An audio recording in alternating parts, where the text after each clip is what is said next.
हम लोग welfare and national income की बात कर रहे थे। इस पर हम बता भी चुके हैं आप लोगों को कि अगर जीडीपी बढ़ता है, राष्ट्रीय आय बढ़ता है, तो कोई जरूरी नहीं है कि राष्ट्र में वेलफेयर ही होगा, लोगों का कल्याण ही हो। वेलफेयर इट मीन्स होता है हैप्पीनेस, वेल बीइंग्स, यानी लोगों का लिविंग ऑफ स्टैंडर्ड बढ़ जाता है, एक्सपेंडिचर प्रॉस्पेक्ट बढ़ता है। तो ये सब चार कंपोनेंट से अगर ये चारों चीज किसी व्यक्ति में, किसी इंडिविजुअल में, किसी हाउस होल्ड में, सिटीजन ऑफ ए कंट्री में दिखता है, तो हम कहते हैं वहां वेलफेयर हो रहा है। ठीक है, इसको हम लोग एक क्राइटेरिया के रूप में ले रहे थे, पर कैपिटा इनकम। अगर प्रति व्यक्ति आय बढ़ जाती है तो क्या लोगों का कल्याण हो रहा है, बढ़ रहा है? फिर भी नहीं, यहाँ भी कंट्राडिक्शन है, नहीं हो रहा। प्रति व्यक्ति आय अगर बढ़ जाता है तो अगर उसके साथ साथ महंगाई बढ़ जाती है, इन्फ्लेशन बढ़ जाता है, तो लोगों का जो परचेजिंग पावर कैपेसिटी क्या होगा, घट जाएगा, जो कहते हो आ जाए, तो फिर वो उसको वेलफेयर नहीं मिल पाएगा। जो एक्चुअल वेलफेयर है उसका, जो नेशनल इनकम इंक्रीजमेंट का, वो नहीं मिल पाएगा। एक रीजन हो गया जो चेकआउट करता है। दूसरा, अगर प्रति व्यक्ति आय बढ़ जाती है और देश की जनसंख्या भी बढ़ जाती है, ठीक है, तो इंक्रीजमेंट इन द पॉपुलेशन अगर होता है तो जो राष्ट्रीय आय, बढ़ा हुआ राष्ट्रीय आय आया, उसका डिस्ट्रीब्यूशन क्या होगा, ज्यादा हो जाएगा, ज्यादा लोगों के बीच हो जाएगा। पहले 130 करोड़ लोगों के लिए 1 लाख करोड़ जो है हमारा जीडीपी आ रहा था, एनएनआई एनएनपी आ रहा था हमारा। अब जो है 1,30,000 करोड़ लोगों के लिए 140 करोड़ लोगों के लिए आ रहा, तो बढ़ गया हमारा जो क्या है, क्योंकि पर कैपिटा इनकम हम निकालते हैं NI by divided by the population of a country. किसी पूरे राष्ट्रीय आय को हम पॉपुलेशन से डिवाइड कर देते हैं तो हमारा पर कैपिटा इनकम आ जाता है। तो यह कोई जरूरी नहीं है कि पर कैपिटा इनकम अगर बढ़ता हो तो लोगों का वेलफेयर भी बढ़ता हो, कल्याण भी बढ़ता हो। ठीक है, तीसरी बात बताए थे आपको उसमें कि अगर लोगों की एक्सपेंडिचर मोटिव जो होता है, जो पैटर्न होता है उसका, अगर वो गलत हो, नॉन इकोनॉमिक हो, उसका इकोनॉमिक नहीं हो, तो भी उसका वेलफेयर नहीं। मान लेते हैं कि आपकी पर कैपिटा इनकम 1 लाख रुपए हो गई, बढ़ गया, आपके पास 1 लाख आ रही, लेकिन क्या आप 1 लाख का जो एक्सपेंडिचर पैटर्न है, जो एक्सपेंडिचर प्रॉस्पेक्ट है, क्या उसको आप फॉलो कर पा रहे? नहीं कर। किसी व्यक्ति की 3 आवश्यकताएं होती है, नेसेसिटीज गुड्स होता है, लग्जरियस गुड्स होता है। तो आप नेसेसिटीज गुड्स को नहीं परचेज करके लग्जरियस पे एक्सपेंस कर रहे हैं, यानी पैटर्न क्या हुआ आपका, चेंज हो गया, तो आपका वेल बीइंग नहीं हो पाएगा। आप छोटे से घर में रह रहे हैं, एक ही घर में 4 परिवार रह रहे हैं, लेकिन मकान आप नहीं खरीद, लेकिन कार आप खरीद लिए, ठीक है, आप कार खरीद लिए, महंगे होटल में आप जाकर ऑलरेडी उसका अवेल कर रहे हैं, हवाई जहाज से आप यात्रा कर रहे हैं, but you are living in the small room with the least facilities for your families member. अब बहुत कम सुविधा थे, एक ही बेड है, एक ही चेयर है, एक ही कुर्सी है, सारा चीज एक ही, तो क्या उसका वेल बीइंग्स बढ़ेगा? नहीं बढ़ेगा। तो जब आप अपने एक्सपेंडिचर के पैटर्न को नेसेसिटीज गुड्स की ओर ट्रांसफर करते हैं और उसमें एक्सपेंस करते हैं, तो आपकी क्या होगी, हैप्पीनेस बढ़ेगी, आपका वेल बीइंग्स बढ़ेगा, आपका जो है लिविंग ऑफ स्टैंडर्ड बढ़ेगा।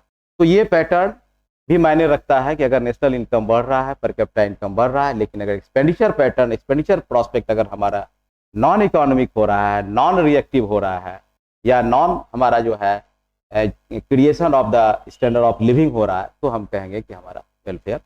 तीसरी बात आती है इसमें, एक एक्सटर्नलिटीज की बात आ रही थी, कई किताब लिखा है इसमें, और देश के कंसेप्ट में इसको पढ़ना है, इसको बता देते हैं चलते चलते, उस दिन नहीं बताए थे लगता है। आजकल देखिएगा ग्रीन जीडीपी की बात हो रही है। What is green GDP? What is green GDP? GDP तो हम सुने थे, लेकिन ग्रीन जीडीपी क्यों आ गया, ये ग्रीन जीएनपी क्यों आ रहा है हमारे पास, कारण क्या है? तो 1972 में जो है इकोनॉमिस्ट जॉन थे और थैसन थे, दोनों ने एक रिसर्च किया। रिसर्च करने के बाद उनके सामने एक बात आई कि जीडीपी बढ़ना किसी राष्ट्र की समृद्धि का सूचक नहीं होता। जीडीपी बढ़ना राष्ट्र की समृद्धि का सूचक नहीं है। राष्ट्र समृद्ध तब होगा जब उसका पीपुल समृद्ध होगा, लोग समृद्ध होगा, सिटीजनशिप होगा, और लोगों के पास जो बेसिक नेसेसिटीज है वह फुलफिल होना चाहिए। इसी से जो है आपका ह्यूमन हैप्पीनेस इंडेक्स भी बना था, है ना, इसी के तर्ज पर बना था।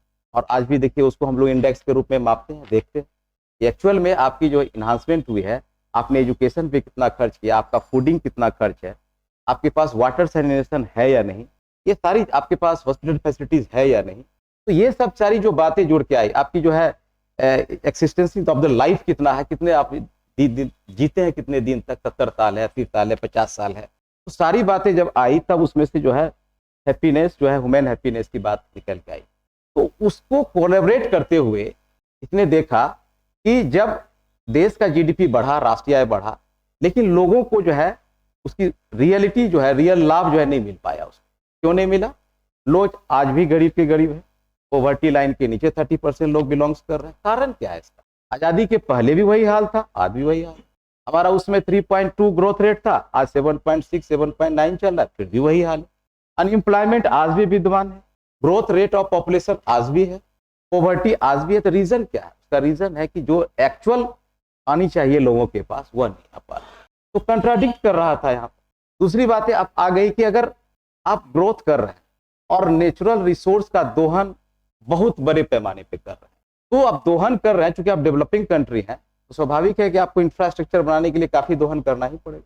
तो नेचुरल रिसोर्स का जब दोहन करते हैं तो एक और नेचुरल रिसोर्स क्या होता है? डैमेज होता है।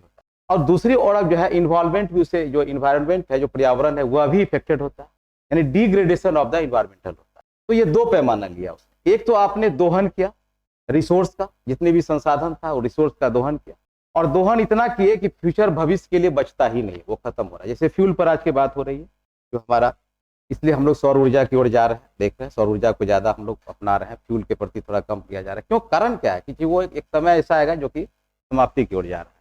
तो जैसे ही दोहन कर रहे हैं, तो दोहन करने के बाद क्या होता है? उस रिसोर्स का क्या होता है? डिक्लाइन होता है, कम हो जाता है, यानी कि कहीं न कहीं प्रकृति को लॉस हो रहा है, नेचर को लॉस हो रहा है। तो कहता है कि जो लॉस ऑफ नेचर हुआ और इधर डेवलपमेंट के बाद जो इन्वायरमेंट को डिग्रेडेशन हुआ, यानी ज्यादा पॉल्यूशन, ज्यादा फैक्ट्री लगा, ज्यादा गाड़ियां आ गई, ज्यादा इंफ्रास्ट्रक्चर डेवलप हुआ, तो जो पॉल्यूशन या जो डिग्रेडेशन ऑफ द एनवायरनमेंट हुआ, ये दोनों के क्षतिपूर्ति को अगर हम डिडक्ट कर दें जीडीपी में, तो हमारा ग्रीन जीडीपी, अगर ग्रीन जीडीपी हमारा एक्चुअल है और उससे पर कैपिटा इनकम कैलकुलेट करते हैं, तब लोगों का सही कल्याण माना जाएगा, वेलफेयर, नहीं तो वेलफेयर नहीं। अब आप मान लेते हैं पर कैपिटा इनकम बना दिए, फैक्ट्री है बगल में, इतनी धुआं दे रहा है कि लोग वहाँ सारे लोग जो है दमा का पेशेंट हो, उसको इलाज कराने में ही खर्च जा रहा है, क्या उसका हो पाएगा वेलफेयर? नहीं। आप लगा दिए फैक्ट्री, अब आसपास के जो इतनी सैनिटेशन व्यवस्था इतनी गड़बड़ है कि सारे लोग जो है साल में 10 बार बीमार रहते हैं, उसका क्या होगा? उसका एक्सपेंस बढ़ गया। आपने इनकम तो बढ़ा दिया, पर कैपिटा इनकम भी बढ़ा, लेकिन उसको रियल बेनिफिट जो है रियल नहीं मिल पा रहा है। अल्टीमेटली क्या हो रहा है? वो और गरीबी रेखा के नीचे 10 लाख रुपए उसको इलाज में ही खर्च हो जाता है, तो उसको कहाँ वेलफेयर हुआ? उसको वेलफेयर नहीं हुआ, उसका लिविंग ऑफ स्टैंडर्ड नहीं बढ़ा, उसका वेल बीइंग फील नहीं कर रहा है, अर्थात अच्छा फील करना। वेलफेयर का मतलब होता है अच्छा फील करना। आपकी लिविंग स्टैंडर्ड बढ़ जाती है, आपका जो है थॉट चेंज हो जाता है, आपका स्टेटस बदल जाता है, आपके पास there are so many facilities आप गेन करने लगते हैं। तो ये सारी चीज मिलेगा तब तो वेल बीइंग्स माना जाएगा, तब तो वेलफेयर माना जाएगा। ये दो बातें जुड़ के अभी आ गई है 1972 के बाद से, कि जो है उसमें हम देखेंगे degradation of the natural resources और decline in the environmental situation. अगर प्रकृति पर्यावरण में क्षय होता है, प्राकृतिक पर्यावरण में क्षय होता है और प्राकृतिक संसाधन का अत्यधिक दोहन के पश्चात जो क्षति होती है, अगर दोनों को डिडक्ट करते हैं जीडीपी में, तो ग्रीन जीडीपी क्लियर हो गया। तो ग्रीन जीडीपी से ही हम रियल वेलफेयर काउंट कर सकते हैं, इसलिए एक बात ये भी आ जाए। क्लियर है यहाँ तक? ग्रोथ ऑफ पॉपुलेशन, प्राइस हाइकनेस, जो इन्फ्लेशन, उसके बाद हमारा एक्सपेंडिचर पैटर्न, और एक्सपर्टीज में हम लोग नेचुरल रिसोर्स और जो है डिग्रेडेशन ऑफ द एनवायरनमेंट को हम लोग देखेंगे। 4-5 पॉइंट लिख देंगे, हमारा हो जाएगा। इसको 2-3 डायग्राम से भी हम लोग बता देंगे। इसमें डायग्राम में हम लोग देखेंगे, एक डायग्राम है जो कि तीन चीज को बताया गया है उसमें, नेशनल इनकम और रोजगार, दूसरा है नेशनल इनकम और प्रोडक्शन यूनिट।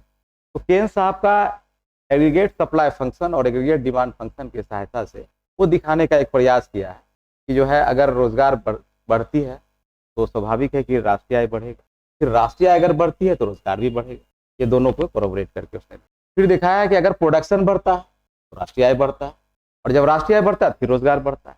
ये तीनों को एक डायग्राम में एक कोरिलेट करके उसमें दिखाया है, उसको बना देना है इसमें, उससे थोड़ा आंसर आपका हाइकनेस हो जाएगा, 2-4 नंबर मिल जाएगा। लॉरेंस वक्र भी इसमें दिखा देंगे हम लोग एक जगह पर, वो दिखाता है आय की असमानता, ठीक है, inequality of the income. Lawrence साहब ने एक कर्व का फॉर्मेशन किया, उसने बताया कि देश में जो जनसंख्या का प्रतिशत है और आय का वितरण का जो प्रतिशत है उसमें इनइक्वलिटीज है। कल ही बता रहे थे, परसों ही बताए थे आपको कि 80% आय का जो है होर्डिंग 20% लोगों के पास है, और 20% जो है आय जो है 80% लोगों के पास नहीं पहुंच पा रहा है, नहीं 20% या 80% लोगों के पास जाता है।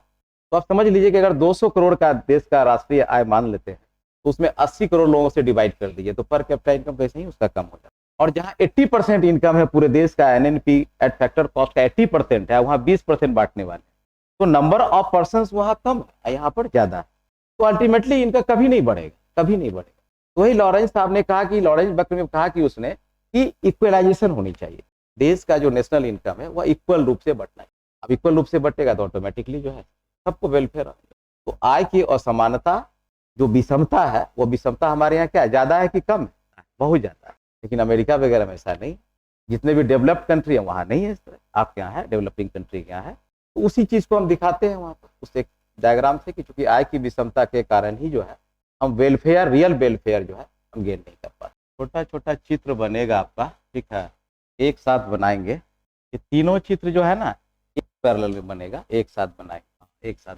देखिए जो है एग्रीगेट सप्लाई फंक्शन है और एडीएफ जो है एग्रीगेट डिमांड फंक्शन है।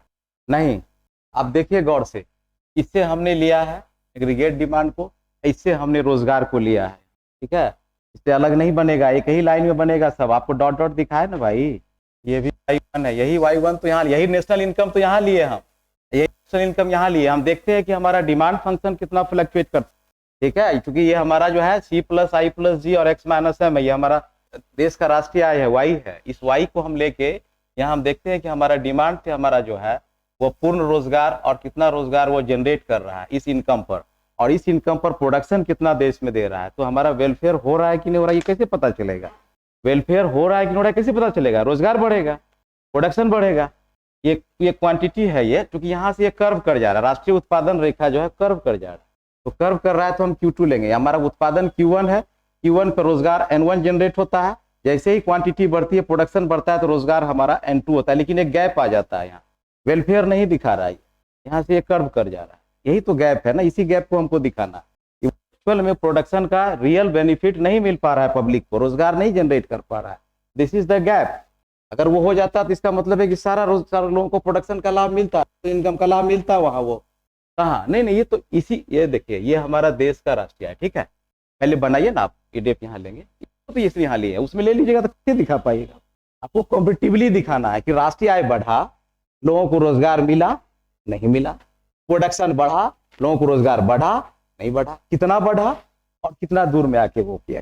बहुत इसमें दिमाग नहीं लगाना है, ये फिगर डाला गया है दिखाने के लिए, आपके फिगर को बनाने के लिए, ये किन साहब का दिया गया था।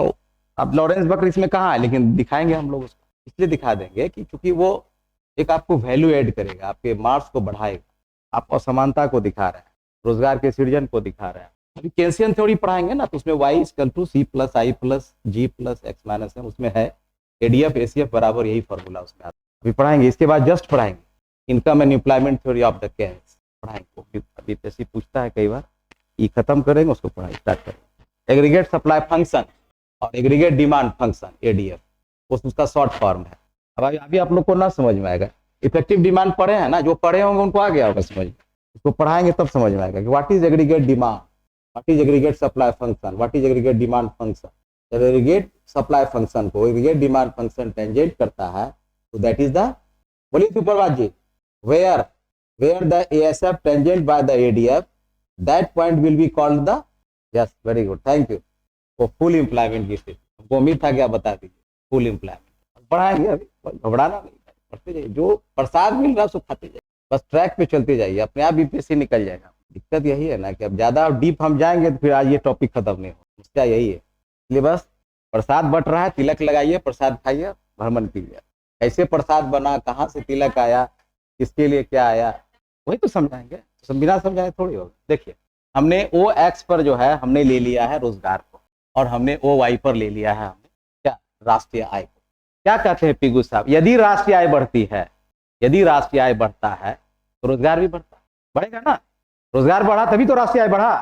क्या साबित कर सकते हैं कोई आदमी, बोलिए? राष्ट्रीय आय क्या है? राष्ट्रीय आय क्या है? The monetary value of the all source of the production unit, यही ना है, सारे उत्पादन के साधनों का जो मौद्रिक मूल्य निकालते हैं एक वित्तीय वर्ष में गुड्स एंड सर्विसेज के लिए, तो that is the national income. तो हमारा जैसे जब रोजगार किसी को मिलेगा तो उसकी पर कैपिटा इनकम बढ़ेगी घटेगी? बढ़ेगी वहां से। और अगर सब लोगों को रोजगार मिल जाए देश में तो देश का राष्ट्रीय आय क्या होगा? बढ़ जाएगा। वही तो यहाँ कह रहा है, देखिए ओ एक्स पर हमने एम्प्लॉयमेंट को लिया है और यहाँ राष्ट्रीय आय को लिया। ये कह रहा है कि देखिए जब हमारा देश का नेशनल इनकम Y1 था तो हमारा रोजगार जनरेट हो रहा था N1, ठीक है, एम्प्लॉयमेंट हमारा देश का जो एम्प्लॉयमेंट था वो N1। लेकिन जैसे ही राष्ट्रीय आय बढ़ा तो हमारे जैसे राष्ट्रीय आय बढ़ के 100 करोड़ से 200 करोड़ हो गया तो हमारा देखिए एम्प्लॉयमेंट जनरेशन भी क्या हो गया N2। अर्थात जो हमारा एग्रीगेट सप्लाई फंक्शन है यानी कि aggregate supply function equal to C + I + G x - 1 जो है वह क्या आ रहा है, बढ़ते क्रम में दिखा रहा है, पॉजिटिव सेंस में बढ़ रहा है। अर्थात क्या बता रहा है, रोजगार बढ़ा राष्ट्रीय आय बढ़ा, राष्ट्रीय आय बढ़ा रोजगार बढ़ा, रोजगार बढ़ा राष्ट्रीय आय बढ़ा, राष्ट्रीय आय बढ़ा रोजगार बढ़ा, मतलब दोनों एक दूसरे को बढ़ा रहा है। दैट मीन्स पॉजिटिव स्लोप है, यानी दोनों साइमल्टेनियसली चलता है, साथ साथ चलता है। क्लियर हो गया। अब देखिए इसी राष्ट्रीय आय के लेवल को हम यहाँ लेके आते हैं।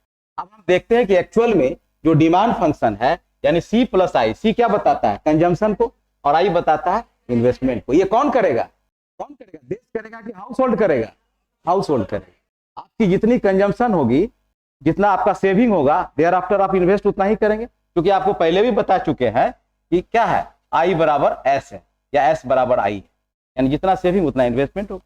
तो अगर आपका कंजम्पशन बढ़ गया, अभी बताया ना कि पैटर्न ऑफ कंजम्पशन, एक्सपेंडिचर बढ़नी चाहिए, आपकी खर्च का जो है वो इकोनॉमिक वे में जानी चाहिए और इन्वेस्टमेंट भी आपका होना चाहिए। जैसे ही आपका पर कैपिटा इनकम बढ़ा, 1 लाख रुपए सैलरी किया, आपने कंजम्पशन 50,000 किया, तो 50,000 जो बचा आपका वो क्या हो गया, सेविंग हो गया। उस सेविंग को क्या करेंगे आप, इन्वेस्ट करेंगे। जैसे ही इन्वेस्ट करेंगे फिर आय का जनरेशन होगा और वो फिर आपके इनकम को क्या करेगा, फिर बढ़ा देगा, फिर इन्वेस्ट करेंगे, फिर जनरेशन होगा, फिर बढ़ेगा। ये तो सर्कुलर फ्लो होते रहेगा ना। तो एक बार जैसे ही बढ़ा हुआ इनकम को आप इन्वेस्ट करते हैं तो आप क्या आते हैं, इनकम जनरेशन साइकिल में आ जाते हैं, सर्किल में आ जाते हैं, और धीरे धीरे धीरे धीरे आपकी क्या होती है, लिविंग ऑफ स्टैंडर्ड बढ़ने लगती है। तो कंजम्पशन भी बढ़ेगा। स्वाभाविक है कि आप अगर 100 रुपये अभी कमा रहे हैं तो 100 रुपये का खाना खा रहे हैं, लेकिन जैसे 10,000 कमाने लगते हैं हैवी खाना खाना शुरू, आपको फल नहीं मिल रहा है तो फल खाते हैं, ले पा रहे थे आउट ऑफ कैपेसिटी था तो दूध रहे तो ड्राई फ्रूट खाना शुरू कर देते हैं, है ना। तो इस तरह से आपका कंजम्पशन पैटर्न बदल जाता है, सेविंग से इन्वेस्टमेंट चेंज होगा। तो C + I क्या होनी चाहिए, बढ़नी चाहिए। अब देखिए यहाँ तो ये C + I को डिनोट करता है ADF, ठीक है ना, ADF डिनोट करता है। क्यों, क्या बताता है, एग्रीगेट डिमांड फंक्शन। डिमांड कौन करता है, कंज्यूमर। तो कंज्यूमर का अगर डिमांड बढ़ गया, एग्रीगेट का मतलब जोड़ होता है, कंबाइन होता है, यानी सारे डिमांड को जोड़ दीजिए। अगर सारे इंडिविजुअल के डिमांड को जोड़ देंगे तो मार्केट का डिमांड निकल जाएगा, एग्रीगेट डिमांड निकल जाएगा। तो aggregate demand means demand of a country, demand of A people, demand of a citizen. तो एग्रीगेट डिमांड देखिए इंक्रीज कर रहा है। अब देखिए जैसे इस राष्ट्रीय और इस रोजगार पर हमारा एग्रीगेट डिमांड ADF था, पुनः जैसे राष्ट्रीय आय बढ़ा तो ADF डिमांड भी हमारा ADF1 बढ़ रहा। अर्थात क्या बढ़ रहा है, हमारा ADF बढ़ने का मतलब क्या हुआ, कंजम्पशन बढ़ा, इन्वेस्टमेंट बढ़ा, तो लिविंग ऑफ स्टैंडर्ड बढ़ गया, वेलफेयर हुआ हमारा। तो ये हमारा वेलफेयर को बता रहा है। अब देखिए ये दो कोरिलेशन हुआ ना, अभी बताया ना, पीबू साहब ने संबंध बताया, राष्ट्रीय आय और सामाजिक कल्याण में संबंध है। क्या है, पॉजिटिव संबंध दिखा रहा है, कहीं से नेगेटिव स्लोप नहीं है। अब देखिए अगर इसको प्रोडक्शन से हम जोड़ देते हैं, उत्पादन से, कि उत्पादन किस तरह बेनिफिट करता है, तो अगर हम इसी रोजगार को लेके चलते हैं, इसी रोजगार के पैरेलल हम N1 N2 को लेके चलते हैं, तो हम क्या देखते हैं, तो ये जो जब केल्सियन थ्योरी पढ़िएगा 45 डिग्री का जो रेखा बताती है देश के राष्ट्रीय आय को बताता है, Y = C + I + है ना G x - M, ये Y हमारा। तो अगर 2 सेक्टर का C + S बताएगा, 3 सेक्टर का इकोनॉमी है तो C + I + G बताएगा, और 4 सेक्टर की इकोनॉमी है तो C + I + G + x - 1 बताएगा। तो ये बताता है हमारे राष्ट्रीय आय को। तब अब देखिए जब प्रोडक्शन जो कर्व होता है, जो राष्ट्रीय उत्पादन कर्व होती है, प्रोडक्शन कर्व, वो क्या करता है, देखिए इस पोजीशन पर तो आके प्रोडक्शन दे रहा है, N1 रोजगार जनरेट भी कर रहा, Q1 क्वांटिटी राष्ट्रीय उत्पादन भी दे रहा। लेकिन अगर चूंकि राष्ट्रीय आय बढ़ रही है ना, बढ़ने क्रम में हमारा वो भी क्या पॉजिटिव स्लोप में है, तो हम देखते हैं एक सीमा तक बढ़ने के बाद प्रोडक्शन की कैपेसिटी क्या होती है, कम होने लगती है। अर्थात Q2 के बाद वह डाउनफॉल रोड में चला जाता है, राष्ट्रीय आय के साथ नहीं बढ़ पाता है। अर्थात किसी भी देश का उत्पादन एक सीमा तक का बढ़ा पाएंगे। एक किसान एक खेत में फसल सीमा तक उत्पादन कर पाएगा, आप 5 लेबर लगा दीजिए उसमें और 15 लेबर लगा दीजिए, क्या होगा, उत्पादन बढ़ जाएगा।